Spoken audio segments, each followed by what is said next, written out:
Avião F-16 da Ucrânia cai durante ataque russo em um ato piloto. Um dos poucos aviões de guerra F-16 que a Ucrânia recebeu de seus parceiros ocidentais para ajudar a combater a invasão da Rússia caiu. Disse o Estado-Maior do Exército da Ucrânia na quinta-feira. O piloto morreu. O jato de combate caiu na segunda-feira, quando a Rússia lançou um grande barragem de mísseis e drones na Ucrânia, disse uma declaração militar publicada no Facebook. 4 meses, 4 desses mísseis russos foram abatidos por F-16, disse a declaração. O acidente foi a primeira perda relatada de um F-16 na Ucrânia, onde eles chegaram no final do mês passado. Acredita-se que pelo menos 6 dos aviões de guerra foram entregues. O Ministério da Defesa abriu investigação sobre o acidente. Mais cedo, na quinta-feira, a Rússia conduziu um pesado ataque aéreo à Ucrânia pela terceira vez em 4 dias, novamente lançando mísseis e dezenas de drones que foram, em sua maioria, interceptados, informou a Força Aérea Ucraniana. As forças russas dispararam 5 mísseis e 74 drones Shahed contra alvos ucranianos, disse uma declaração da Força Aérea. As defesas aéreas dispararam 2 mísseis e 60 drones e 14 outros drones presumivelmente caíram antes de atingir seu alvo, disse. Autoridades da capital Kiev disseram que destroços de drones destruídos caíram em 3 distritos da cidade, causando pequenos danos à infraestrutura civil, mas sem feridos. Os implacáveis e enervantes ataques de longo alcance da Rússia contra áreas civis têm sido uma característica da guerra desde que o país invadiu seu vizinho em fevereiro de 2022. Bélgica, Dinamarca, Holanda e Noruega, todos membros da OTAN, se comprometeram a fornecer à Ucrânia mais de 60 desses aviões. Esse número é ofuscado pela frota de caças russas, que é cerca de 10 vezes maior. A Ucrânia precisa de pelo menos 130 caças F-16 para neutralizar o poder aéreo russo, dizem autoridades de Kiev. Autoridades americanas disseram à Associated Press no final do mês passado que o primeiro lote F-16 prometido por países europeus havia chegado à Ucrânia. Analistas mensais disseram que sua chegada não mudará o jogo na guerra, dada a força aérea massiva da Rússia e seus sofisticados sistemas de defesa aérea. Mas autoridades ucranianas os receberam como uma oportunidade de revidar a superioridade aérea da Rússia.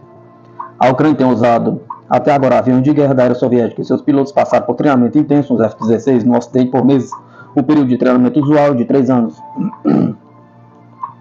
O presidente dos Estados Unidos, Joe Biden, concedeu autorização em agosto de 2023 para que os aviões de guerra construídos pelos Estados Unidos fossem enviados à Ucrânia. Isso ocorreu após meses de pressão de Kiev e debate interno na administração dos Estados Unidos, onde autoridades temiam que a medida pudesse aumentar as tensões com o Kremlin. Os F-16 podem voar até o dobro da velocidade do som e têm um alcance máximo de mais de 2.000 milhas. Eles também podem disparar armas modernas usadas por países da OTAN. Autoridades ucranianas recentemente se tornaram mais expressivas em sua insistência de longa data de que os países ocidentais que apoiam seus esforços de guerra devem eliminar as restrições sobre o que a Ucrânia tem permissão para atingir dentro da Rússia com armas de longo alcance que eles forneceram. O presidente ucraniano Vladimir Zelensky renovou seus apelos para que os aliados ocidentais desamarrem suas mãos na decisão sobre o que atacar em solo russo. Todos os nossos parceiros devem ser mais ativos, muito mais ativos, no combate ao terror russo, disse Zelensky na quarta-feira à noite. Continuamos a insistir que a determinação deles agora, suspendendo as restrições a ataques de longo alcance para a Ucrânia, agora nos ajudará a acabar com a guerra o mais rápido possível, de uma forma mais justa para a Ucrânia e para o mundo como um todo. O principal diplomata da União Europeia apoiou na quinta-feira a iniciativa de Zelensky para que os financiadores internacionais acabem com seus limites. A Ucrânia utilizou drones produzidos internamente para atacar a Rússia. O exército russo disse na quinta-feira que frustrou um ataque noturno na Crimeia. O Ministério da Defesa russo disse que as suas forças destruíram 3 drones marítimos ucranianos apontados para a península do Mar Negro, que Moscou anexou da Ucrânia em 2014. O governador de Sebastopol, nomeado pela Rússia, Mikhail Razivozhaev, acrescentou que 4 drones aéreos ucranianos e 3 drones marítimos foram destruídos a uma distância significativa da costa da península. Enquanto isso, o Estado-Maior do Exército da Ucrânia reconheceu na quinta-feira o envolvimento da Ucrânia em ataques nesta semana a depósitos de petróleo no interior da Rússia, onde ocorreram incêndios. Os ataques nas regiões de Rostov e Kirov foram parte do esforço da Ucrânia para interromper a infraestrutura logística e dar suporte à máquina de guerra da Rússia.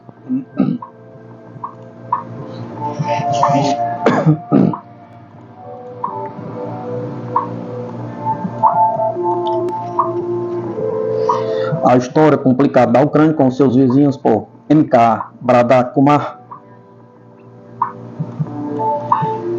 Uma tese geopolítica bizarra na mídia indiana na semana passada caracterizou a recente viagem de 7 horas do primeiro-ministro Narendra Modi à Ucrânia via Polônia, como parte de um esforço para preencher um elo perdido, a Europa Central na política europeia da Índia. De acordo com essa tese, a viagem do primeiro-ministro significou um empurrão indiano na Europa Central Oriental, desembaraçando o envolvimento de Nova Delhi com a região e seu relacionamento com a Rússia. Esta tese bizarra, por implicação, carrega o imprimatur do governo Modi, mas a mente cerebral do ministro de Relações Exteriores, S. Jain Shankar, nunca desabafou publicamente tal fluxo de consciência engraçado o suficiente. Academias de treinamento que preparam candidatos para o próximo exame de serviços civis também entraram na briga com tutoriais sobre a tese perniciosa. Como o expoente desta tese é um jornalista sênior bem conhecido, a imprensa indiana não perdeu tempo para saborear o exotismo que soou fora do comum. Enquanto isso, o absurdo da tese deveria ter sido aparente à primeira vista para qualquer mente erudita. Para mergulhar na história europeia moderna, a Europa Central e a Europa Oriental não são realmente intercambiáveis como construções geopolíticas.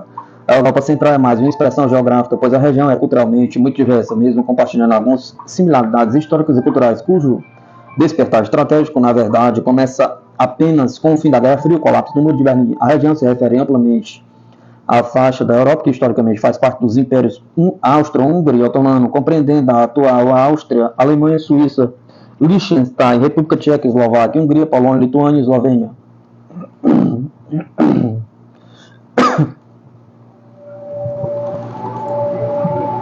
Mas a Europa Oriental tem sido uma sub-região do continente europeu, mesmo com uma ampla gama de conotações geopolíticas, geográficas, étnicas, culturais e socioeconômicas, inclui a atual Bielorrússia, Rússia, Ucrânia, Moldávia e Romênia.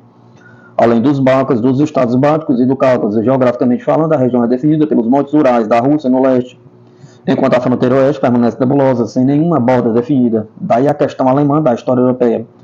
A Europa Oriental é uma parte significativa da cultura europeia ao longo de milênios, mas distinguível pelas tradições dos eslavos e gregos, que são seguidores do cristianismo oriental, onde a Igreja Ortodoxa Oriental forma um maior corpo. Claro, a cortina de ferro deu à Europa Oriental uma redefinição inteiramente nova. De fato, a redefinição tem sido uma característica constante dos países da Europa Oriental. Assim, a rúbrica Pacto de Varsóvia veio a ser associada à Polônia. Mas mesmo assim, o grupo de Visegrado não voou. A aliança político-militar que a Polônia buscou criar em 1991 com a República Tcheca, Eslováquia e Hungria como um contrapeso à hegemonia dos velhos europeus da União Europeia. O grupo de Visegrado perdeu força quando a Polônia e a Hungria elegeram governos nacionais conservadores, enquanto a República Tcheca e a Eslováquia continuaram como democracias liberais. O paradoxo é que, quando a aliança de Visegrado finalmente se separou, foi por causa das reações divergentes dos 4 países às operações militares especiais da Rússia na Ucrânia em 2022. Enquanto a Polônia e a República Tcheca aderiram firmemente à estratégia da OTAN liderada pelos Estados Unidos para travar uma guerra por procuração contra a Rússia, a Eslováquia e a Hungria permanecerem ambivalentes e questionam cada vez mais a razão de Estado da guerra e recentemente começaram a se opor a ela. Assim, quando o primeiro-ministro húngaro Viktor Orbán, como presidente da presidência rotativa da União Europeia, propôs recentemente um plano de paz em consulta com Donald Trump para acabar com a guerra na Ucrânia, a União Europeia prontamente desmentiu. Por outro lado, o premier eslovaco Alberto Fico sobreviveu a uma tentativa de assassinato em maio devido à sua recusa em apoiar o regime de Kiev e está ombro a ombro com Orbán. Aliás, há uma escola de pensamento que diz que a agulha da suspeita na tentativa de assassinato de Fico em maio aponta para a inteligência militar da Ucrânia. Tanto uma posição comum do leste europeu sobre a guerra da Ucrânia ou na Rússia para esse assunto. Na verdade, tanto Orbán quanto Fico defendem boas relações a retomada de laços benéficos com a Rússia. Eles desaprovam completamente as sanções da União Europeia contra a Rússia, sendo esse o estado da questão. Mas como o governo Modi poderia ter sido tão incrivelmente tolo a ponto de imaginar que a rota da Índia para o engajamento europeu passa por Kiev ou pelo desligamento da Rússia? Pergunta. Evidentemente é uma mentira. O problema não é que a posição da Índia em relação à Ucrânia impeça a expansão das relações econômicas com a União Europeia, mas a ausência de uma diplomacia econômica imaginativa e robusta, uma perspectiva de longo prazo. Embora a União Europeia seja a maior parceiro comercial da Índia, respondendo por 124 bilhões em comércio de bens em 2023, as negociações comerciais com a União Europeia vêm se arrastando há mais de uma década. O objetivo declarado da União Europeia é trabalhar em direção a um ambiente regulatório, empresarial sólido, transparente, aberto, não discriminatório e previsível para as empresas europeias que negociam e investem na Índia. Mas dele não tem pressa, pois o comércio está crescendo de forma impressionante. E o comércio de serviços entre a União Europeia e a Índia atingiu 50,8 bilhões em 2023, antes 30,4 bilhões em 2020. E o mais importante, a balança comercial continua a favor da Índia. Na realidade, sem esperar que a guerra da Ucrânia acabe, Delhi pode dar uma olhada na estratégia da China para entrar no mercado europeu através da porta do leste europeu. A China criou uma plataforma com países da Europa Central e Oriental, conhecida como 14+1. Hungria, Eslováquia e Polônia são parceiros importantes para a China nesse contexto. Orbán tem abraçado os investimentos chineses, apesar do apelo da União Europeia para desriscar. Enquanto o FIC está pronto para visitar a China, a parte mais interessante é que não são apenas os dois líderes atualmente vistos como coringas pró-Rússia da União Europeia e estão jogando esse jogo. O presidente polonês Andrzej Duda, um crítico severo da guerra de Moscou contra a Ucrânia, também concluiu recentemente uma visita de Estado organizada por seu colega Xi Jinping na China. De fato, a China continua em uma ofensiva de charme na Europa Central e Oriental. Um novo estudo da Europa Think Tank Network sobre a China diz que a Hungria é um hotelier em relação às medidas nacionais de redução de risco para a China. O relatório diz que o governo de Orbán se orgulha de atrair um número crescente de investidores chineses para o país. De fato, a Hungria está se tornando o centro de veículos elétricos da Europa.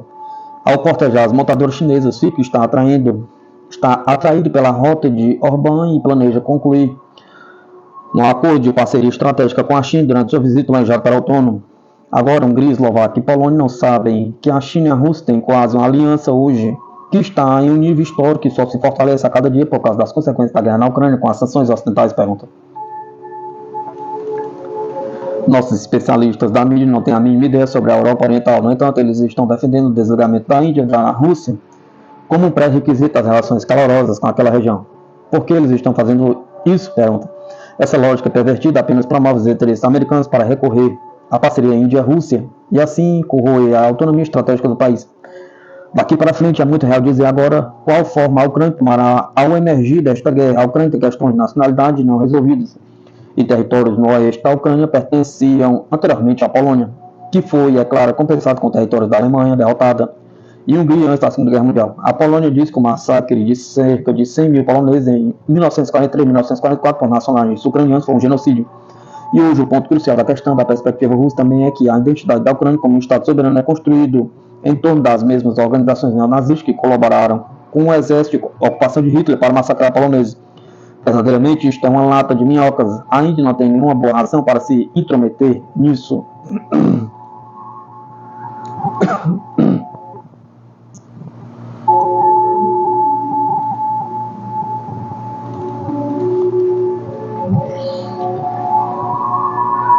Gripen vence F-16 e vai renovar a frota de aviação de combate da 25ª nação com maior poder de fogo. Vitória pode ser ruim para o Brasil, que comprou 36 modelos, mas só recebeu 7, apelando para caças usados. O caça sueco Gripen E foi selecionado pela Tailândia para renovar a frota de aviação de combate, derrotando o americano F-16. A informação é da Folha de São Paulo e foi divulgada nesta quinta-feira, 29 de agosto. A Tailândia é atualmente o 25º país com maior poder de fogo do mundo, segundo o ranking da Global Firepower, empresa americana especializada em estatísticas militares de mais de 140 países. Esta é a primeira vitória externa do modelo desde que foi comprado pelo Brasil em 2014, o que amplia a possibilidade de sobrevida, mas, por outro lado, pode atrasar ainda mais o ritmo de entrega dos 36 caças que deveriam estar voando desde 2023. Dos 36 modelos comprados pelo Brasil por 20 bilhões, só foram entregues 7 aviões, sendo um deles usado na campanha de teste. A Força Aérea Brasileira esperava fechar o ano com 11 Gripens para um piloto. Apesar do cronograma para o ano que vem ser de 4 aviões, sendo 2 deles para 2 pilotos e o restante vai encomendado até 2027, isso dificilmente será alcançado devido a atrasos orçamentários. Em 2023, segundo a Folha, foi o programa militar mais caro do país, com 1,2 bilhão executado no orçamento. Agora, com a tesourada da equipe econômica do governo, há temor de novos e maiores atrasos. Essa ainda a questão geopolítica. Depois de 200 anos de neutralidade militar, a Suécia aderiu à OTAN. Neste ano, e com isso, houve aumento da pressão para aumentar o ritmo de entrega de aviões para uso da própria Europa.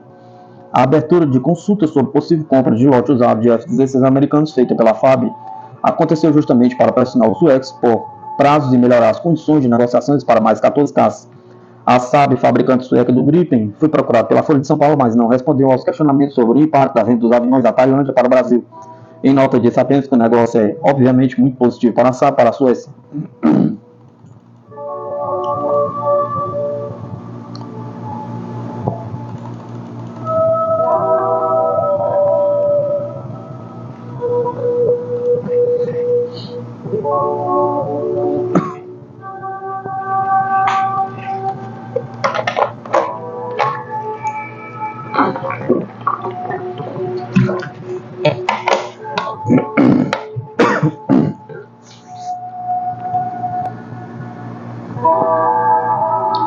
submarinos podem substituir porta-aviões. Com avanços tecnológicos, especialistas alertam que o futuro do poder naval pode estar submerso.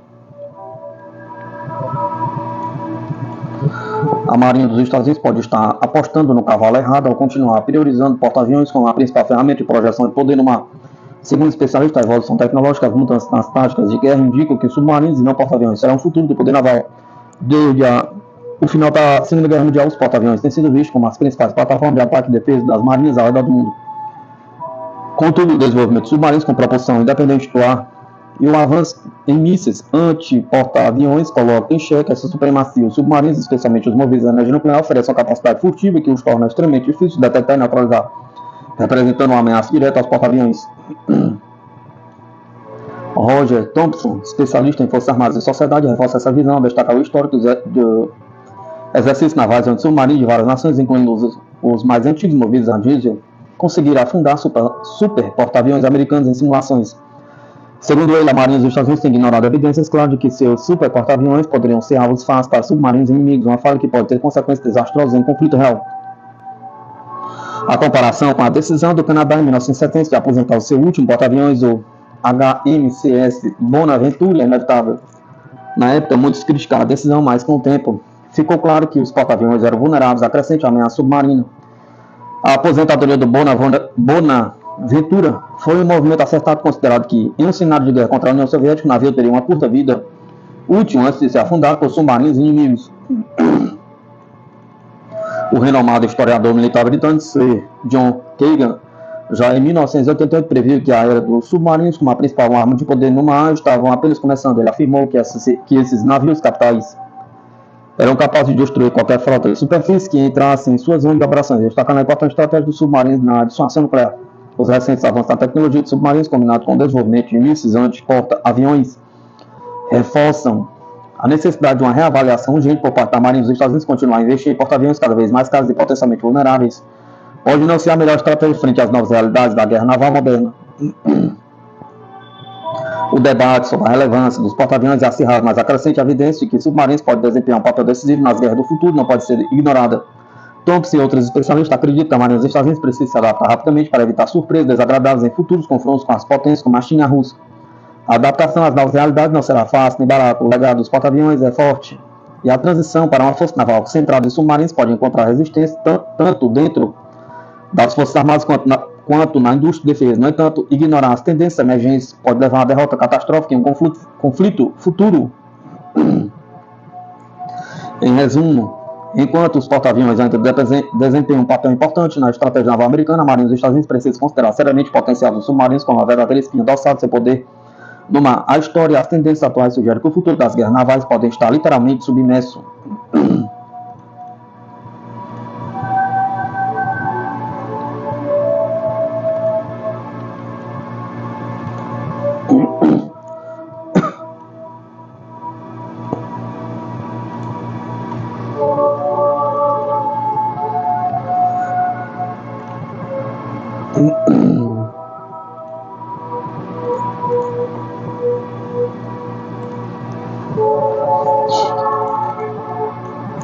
Revelado um avião desenvolvido em segredo pelos Estados Unidos capaz de atravessar o céu sem ser detectado, como um fantasma no campo de batalha. O F-117 Stealth Fighter, um bombardeiro letal e indetectável.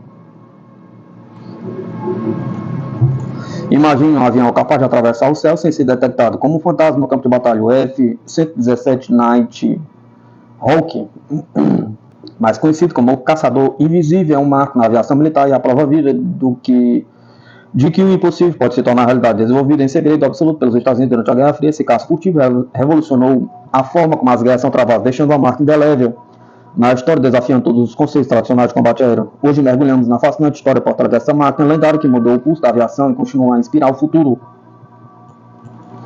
O F-117 Nighthawk, conhecido como Stealth Fighter, representa um marco na aviação militar. Desenvolvido nos Estados Unidos durante a década de 1970, esse avião de combate furtivo foi introduzido em 1983 e revolucionou a forma como os conflitos aéreos eram conduzidos. Nesse artigo vamos explorar a fascinante história do F-117 e como ele transformou o cenário da aviação militar.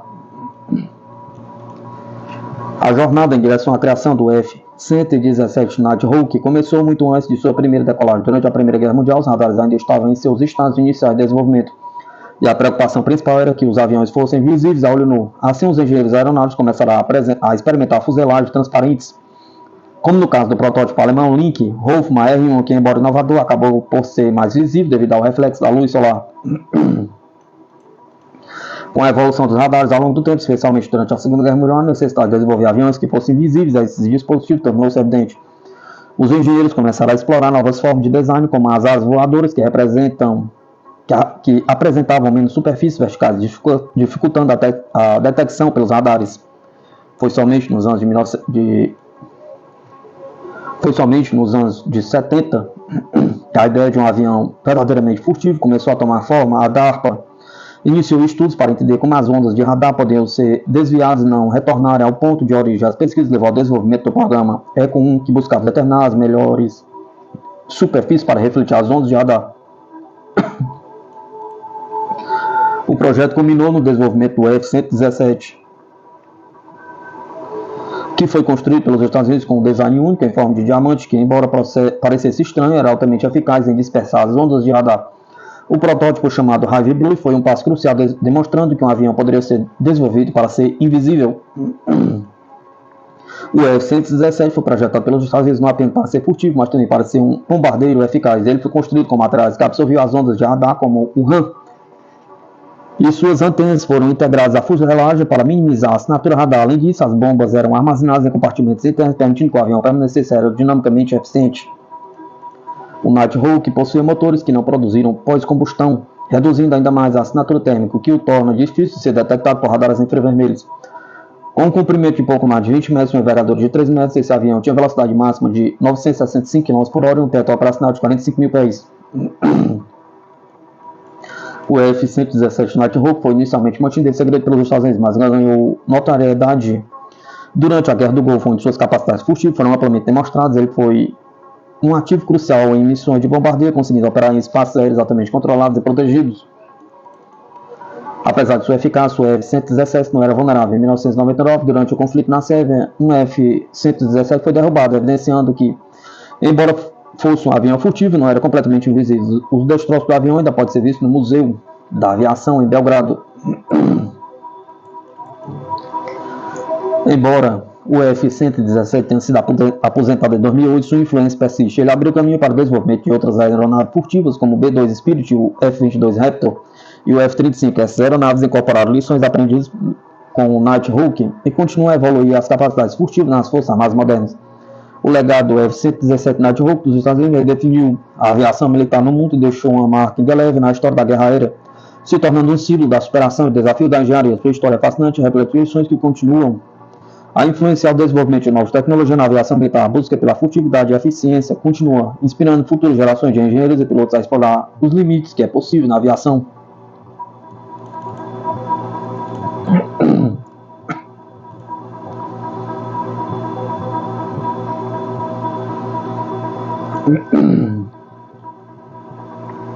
Revolução na aviação global. O avião supersônico nos Estados Unidos está muito próximo de ultrapassar a velocidade de som Mach 1. O desenvolvimento da aviação supersônica avança com o promissor XB-1 da Boom, que realizou recentemente seu segundo voo de teste nos Estados Unidos, superando 440 km/h. Esse marco foi atingido após o voo inaugural no final de março, que marcou o início de uma série de testes planejados para este ano. Com a autorização já em mãos para ultrapassar a barreira do som, o XB-1 ainda não alcançou o Mach 1, mas continua avançando em direção a esse objetivo. O Boom está determinado a estabelecer novos padrões na aviação supersônica, e o progresso do XB-1 é um passo significativo nessa direção. O primeiro voo do XB-1 nos Estados Unidos aconteceu em 22 de março, quando a aeronave alcançou uma altitude de 2.170 metros e uma velocidade de 440 km/h. Esse voo inicial foi um movimento crucial para o Boom, pois demonstrou a capacidade do XB-1 de operar em velocidades significativas, embora ainda longe de sua meta supersônica. Desde então, o Boom tem trabalhado incansavelmente para garantir que o XB-1 esteja pronto para quebrar a barreira do som. Em maio deste ano, a empresa recebeu a autorização necessária para testar o avião em velocidades superiores a Mach 1, o que equivale a cerca de 1.235 km/h. No entanto, a Boom adotou uma abordagem cautelosa, planejando entre 10 e 20 voos de teste adicionais antes de tentar atingir a velocidade supersônica. Esse processo gradual visa garantir a segurança e a eficácia da aeronave em condições cada vez mais exigentes. O segundo voo, realizado em 26 de agosto, representou mais um passo nessa jornada. Durante esse teste, o XB-1, pilotado por Tristan Brandenburg, alcançou uma altitude de 3.170 metros em uma velocidade ligeiramente superior à do primeiro voo, atingindo 445 km por hora. A série de testes do XB-1 dos Estados Unidos faz parte de uma expansão contínua e cuidadosamente planejada das atividades da BUM.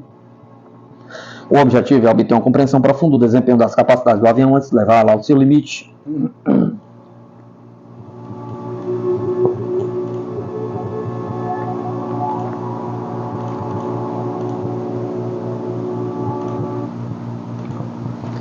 Durante o segundo voo foram realizados testes importantes à retração e à extensão do trem de pouso pela primeira vez em voo, além da verificação do manuseio da aeronave.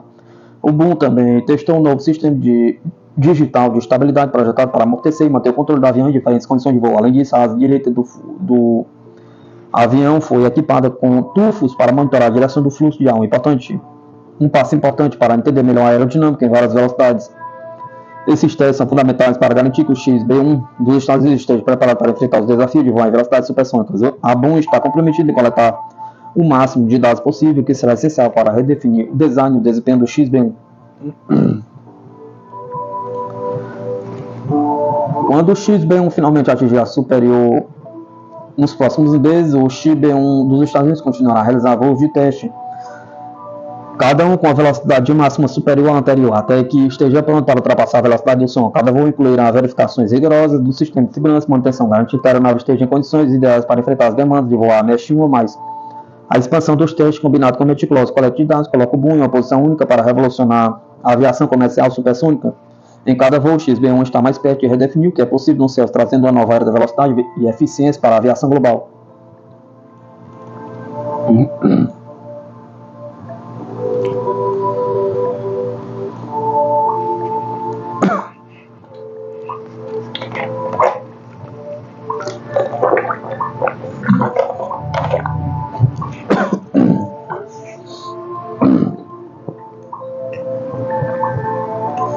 Força Aérea Americana quer expandir intercâmbio de aviadores alistados com a Austrália. A Força Aérea quer expandir seu programa de intercâmbio internacional para aviadores alistados para melhorar a cooperação entre aliados em caso de uma grande guerra no Pacífico. O sargento-chefe da Força Aérea, Dave Flosse, disse na quarta-feira na cúpula internacional dos líderes alistados sêniores em Washington. O intercâmbio internacional expandido para aviadores listados começaria com as nações da Aliança 5ES, com os Estados Unidos, Austrália, Canadá, Nova Zelândia e Inglaterra. E o trabalho já está em andamento para expandir a parceria dos Estados Unidos com a Força Aérea Real Australiana, diz Flosse. Flosse e seu colega australiano, suboficial da Força Aérea, Ralph Clifton, já estão trabalhando em um plano dentro da Força Aérea Real Australiana para encontrar oportunidades não apenas aprendermos uns com os outros, mas para nos tornarmos intercambiáveis, diz Flosse. Estamos buscando expandir isso rapidamente. Detalhes sobre como essas bolsas internacionais alistadas funcionarão ainda estão sendo definidos, e um cronograma de implementação ainda não foi definido, disse o gabinete de Flosse. Nos últimos anos, a Força Aérea e outros serviços dos Estados Unidos têm mudado o foco das guerras no Iraque e no Afeganistão para uma possível guerra no Pacífico, o que está exigindo que os militares repensem drasticamente como lutam.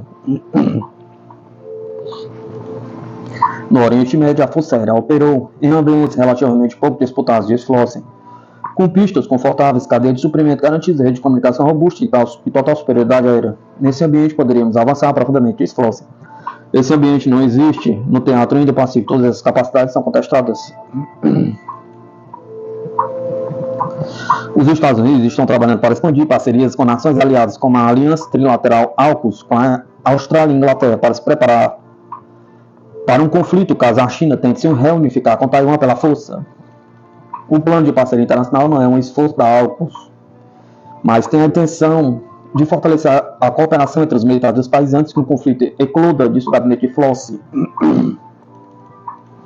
A Força Aérea também enviou uma força-tarefa de bombardeiros furtivo B-2 Spirit para a Força Aérea Real Australiana de Amberley em 16 de agosto para treinar junto com aliados e parceiros. Flosse apontou a crescente cooperação entre membros alistados das Forças Aéreas da Arábia Saudita e da Jordânia, como outros exemplos de parcerias fortalecidas. Também houve oportunidades recentes de trabalhar com a Finlândia e a Suécia como os mais novos membros da OTAN. Além disso, a nova Academia das Forças Aéreas Interpacíficas formou sua primeira turma em novembro de 2023, composta por 6 suboficiais americanos e 3 suboficiais de países europeus e indo-pacíficos. Poder aprender uns com os outros foi uma grande oportunidade para nós e acreditamos que foi mutuamente benéfico para nossos parceiros na região, disse Flossi sobre os relacionamentos com os sauditas e jordanianos.